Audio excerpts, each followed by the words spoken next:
आजमगढ़ के सदर विधायक दुर्गा प्रसाद यादव के आवास पर पहुंचे समाजवादी पार्टी के राष्ट्रीय अध्यक्ष पूर्व मुख्यमंत्री अखिलेश यादव ने भाजपा पर जमकर निशाना साधा। आजमगढ़ अखिलेश यादव के आगमन की सूचना कुछ देर पहले जैसे ही उनके समर्थकों व नेताओं को मिली, विधायक के घर पर सपायों का जमावड़ा हो गया और अपने नेता को देखने के लिए जमकर धक्का मुक्की हुई। एमएलसी चुनाव के दौरान अखिलेश का आना लोगों के बीच कौतूहल का विषय रहा। अखिलेश यादव ने विधानसभा चुनाव के बाद आजमगढ़ पहुंचकर खुलकर कई मुद्दों पर अपनी बात रखी। अखिलेश यादव ने सबसे पहले आजमगढ़ की जनता को धन्यवाद दिया कि उन्होंने आजमगढ़ की 10 में से 10 सीट समाजवादी पार्टी को जिताया है। वहीं उन्होंने उत्तर प्रदेश की जनता को भी धन्यवाद दिया कि उन्होंने समाजवादी पार्टी की भले ही सरकार नहीं बन पाई लेकिन वोट प्रतिशत और सीटें बढ़ाई हैं। उन्होंने आशा जताई कि अब समाजवादी पार्टी के कार्यकर्ताओं को यह पता चल गया कि कैसे भारतीय जनता पार्टी को हराया जा सकता है और आने वाले चुनाव में निश्चित रूप से उनको हराएंगे। अखिलेश यादव ने यूपी के चुनाव में अपनी हार न मानते हुए कहा कि उनका वोट प्रतिशत बढ़ा है और सीट बढ़ी है तो कैसे वह हारे हैं। हालांकि उन्होंने ईवीएम पर सवाल नहीं खड़े किए, लेकिन यह भी कहा कि जिस प्रकार से काउंटिंग को धीरे किया गया कई जगह पर और रिकाउंटिंग के नाम पर बीजेपी के प्रत्याशी जिताया गया, यह सवाल खड़ा करता है। बीजेपी पर निशाना साधा कि वह जातियों को जोड़ते हैं तो सोशल इंजीनियरिंग कहलाती है, हम जोड़ते हैं तो वह जातिवादी कहते हैं। अखिलेश यादव यही नहीं रुके, उन्होंने कहा कि जिस प्रकार से चुनाव के बाद चर्चा शुरू हुई थी तभी कश्मीर फाइल्स को लॉन्च कराया गया और कश्मीर फाइल्स के नाम पर इतनी बहस करा दी गई कि चुनाव पर चर्चा ही पीछे रह गई। यह एक रणनीति के तहत किया गया है। हालांकि उन्होंने कहा कि कश्मीर फाइल से हो रही आमदनी को विस्थापित कश्मीरियों के पुनर्वास के लिए इस्तेमाल किया जाए। उन्होंने कहा कि अगर उनसे भी कहा जाएगा तो वह जरूर इसमें मदद करेंगे।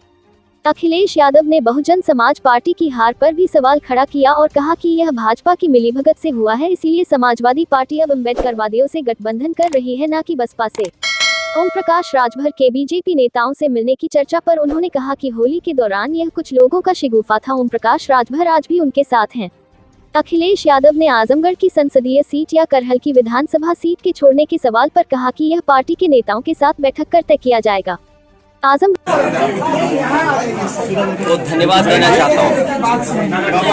आजमगढ़ की जनता ने 10 में से 10 सीटें समाजवादी पार्टी को जिताई और आजमगढ़ का जो परिणाम समाजवादी पार्टी के पक्ष में आया है, ये ऐसा परिणाम है कि जो ऐतिहासिक बनकर के निकला है। भारतीय जनता पार्टी की कोशिश रही कि आजमगढ़ में ही समाजवादी पार्टी को पीछे कर दें, लेकिन जहां आजमगढ़ ने समाजवादियों का सम्मान बढ़ाया, समाजवादी पार्टी के पक्ष में मतदान कर करके एक ऐतिहासिक परिणाम दिया है। मैं उत्तर प्रदेश की जनता का धन्यवाद देता हूं कि जिस जनता ने समाजवादी नीतियों को, समाजवादी कार्यक्रमों को समर्थन दिया और जब आज परिणाम आया, हालांकि सरकार नहीं बनी है, लेकिन उसके बावजूद भी समाजवादी पार्टी और गठबंधन का वोट परसेंटेज बढ़ा है। वोट परसेंटेज बढ़ने के साथ साथ समाजवादी पार्टी थे वो लगभग 11 लाख है। उन 11 के 11 लाख पदों को भरा जाएगा। नौजवान के सामने निराशा आई है। फौज की भर्ती जिसने रोक दी हो, 3 साल से कोई फौज की भर्ती नहीं हुई। कोरोना और कोविड के बहाने उनकी आयु सीमा में भी छूट नहीं मिली, तो आखिरकार नौजवान जाएगा कहाँ, नौकरी कहाँ मिलेगी। इसलिए जो बहुमत मिला है, लोकतंत्र में जो जनता ने समर्थन दिया है, मुझे उम्मीद है कि पहले की तरह भारतीय जनता पार्टी झूठ नहीं बोलेगी। जो उन्होंने संकल्प पत्र जारी किया था पहले, वो भी अधूरा छोड़ा। अब जो संकल्प पत्र लाए हैं वो कब पूरा होगा, तो उनकी जिम्मेदारी ये बनती है कि पुराने संकल्प पत्र में जो चीज़ें छूट गई थी उनको पूरा करना और अब जो जनता के बीच में संकल्प पत्र रखा उन चीज़ों को पूरा करना। तो वाली लिस्ट जो लिस्ट आई है, समाजवादी पार्टी और गठबंधन हारा नहीं है। समाजवादी पार्टी और गठबंधन का वोट बढ़ा है, सीटें बढ़ी हैं और कम से कम आने वाले समय में समाजवादी पार्टी और गठबंधन मिलकर के भारतीय जनता पार्टी को और नीचे ले जाएगा। बहुमत से क्यों दूर रहे, इस पर विचार?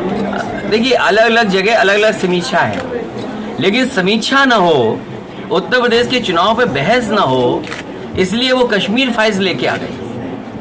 कश्मीर फाइल्स इसलिए लेकर के आए कि उत्तर प्रदेश के चुनाव में जो जो हुआ है उस पर बहस न हो, समीक्षा न हो, क्योंकि जन भावना के जन भावना कुछ और थी, जनता कुछ और सोच रही थी, लेकिन परिणाम कुछ और आया। अब तो हम यही कह सकते हैं जो कश्मीर फाइल्स में पैसा इकट्ठा हुआ है, जो इतने बड़े पैमाने पे फिल्म देखी जा रही है, कम से कम उसके मुनाफे से जो कश्मीरी लोग जिनको विस्थापित करने के लिए खर्च होना चाहिए, और कम से कम बीजेपी को ये काम तो करना चाहिए। बीजेपी जब इतना प्रचार कर रही है, इतना आगे बढ़ा रही है कश्मीरी फाइल्स को लेकर के, तो उससे कमाए हुए पैसे से कश्मीरी पंडितों का विस्थापन होने का काम भी होना चाहिए। और कम से कम ऐसी कमेटी बननी चाहिए जिसमें पार्टी के पॉलिटिकल लीडर्स ना हो। कश्मीर फाइल्स के जो मुनाफा हुआ है उससे कम से कम उनके इस्तेमाल में तो आए। कश्मीरी पंडित जो अभी तक नहीं पहुंच पाए, उनको कैसे वहां पे सेटल किया जाए, तो कम से कम उसमें किसी पॉलिटिकल पार्टी के लोग ना हो, और जो कश्मीरी पंडित हैं उन्हीं की कोई कमेटी बन करके उस पैसे से पूरा का पूरा उन्हीं के लिए सेटलमेंट के लिए इंतजाम होना चाहिए। ईवीएम के कारण रहा सर हार का? ईवीएम पे बहस इसलिए नहीं करना चाहिए, वो ये समय नहीं है ईवीएम का, लेकिन